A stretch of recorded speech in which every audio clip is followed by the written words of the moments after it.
జనసేన అధినేత మన ఆంధ్రప్రదేశ్ రాష్ట్ర డిప్యూటీ సీఎం పవన్ కళ్యాణ్ గారు నేడు ఆంధ్రప్రదేశ్ రాష్ట్ర రాజకీయాల్లో కీలకంగా వ్యవహరిస్తున్న విషయం మనకందరికీ తెలిసిందే.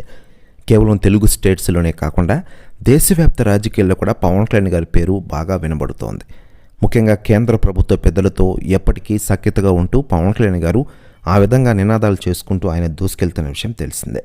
మరోవైపు ఆయన స్థాపించిన జనసేన పార్టీ 10 ఏళ్లైనా కూడా ఇప్పటికీ క్షేత్రస్థాయిలో మరింత నాయకులను మెప్పించే విధంగా ముందుకు సాగుతున్న విషయం తెలిసిందే. పొత్తుల విషయానికి వస్తే ఇప్పటివరకు కేవలం అత్యవసర పొత్తులే కుదిరాయి. పార్టీ స్థాయిలో దీర్ఘకాలంగా పనిచేసే విధంగా పొత్తులు ఏర్పరచుకోవాల్సిన పరిస్థితి పవన్ కళ్యాణ్ గారి మీద ఉన్న విషయం తెలిసిందే. ఇలా రాష్ట్ర రాజకీయాల్లో కీలకంగా వ్యవహరిస్తున్న పవన్ కళ్యాణ్ గారి గురించి ఇతర రాజకీయ పార్టీ నాయకులు స్పందిస్తూ ఉండగా తాజాగా కేటీఆర్ గారు సంచలన వ్యాఖ్యలు చేశారట పవన్ కళ్యాణ్ గారి గురించి.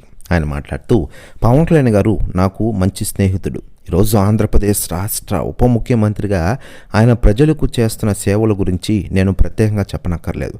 ప్రజలకు ఆయన మంచి చేస్తున్నారు. ఇలా ఒక లీడర్, దమ్మున లీడర్ ఇండియాలోనే లేడు. నిజంగా గ్రేట్ అయ్యా అంటూ సంచలన వ్యాఖ్యలు చేశారట కేటీఆర్ గారు. ప్రశ్న వ్యాఖ్యలు వైరల్ అవుతున్నాయి టోటల్ తెలుగు ఇండస్ట్రీలో.